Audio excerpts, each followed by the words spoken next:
बाळा वैकुंठी राहीन, आता सोडून पंढरी ठाई ठाई मी असतो. बघ तुझा जनार्दन आता जनात वसतो. तू संकटात असता कसा बसेन मी स्वस्थ. सांग रोज रस्त्यातून कोण घालतो रे गस्त. दवाखान्यातून करी कोण धावाधाव खास.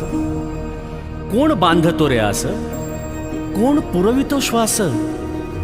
लीला तुझ्या सावळ्याची तुला ठेवले डांबून, की हे काळाचे सावट जावे निघून लांबून. पिल्ला माझ्या काही काळ आता घरट्यात राहा. कलिकाळाचे संकट कसे निवारतो पहा. पदोपदी रे तोवर तुझी काळजी वाहीन. साथीत या साथ द्याया बघ इथेच राहील. सारे निवारून मग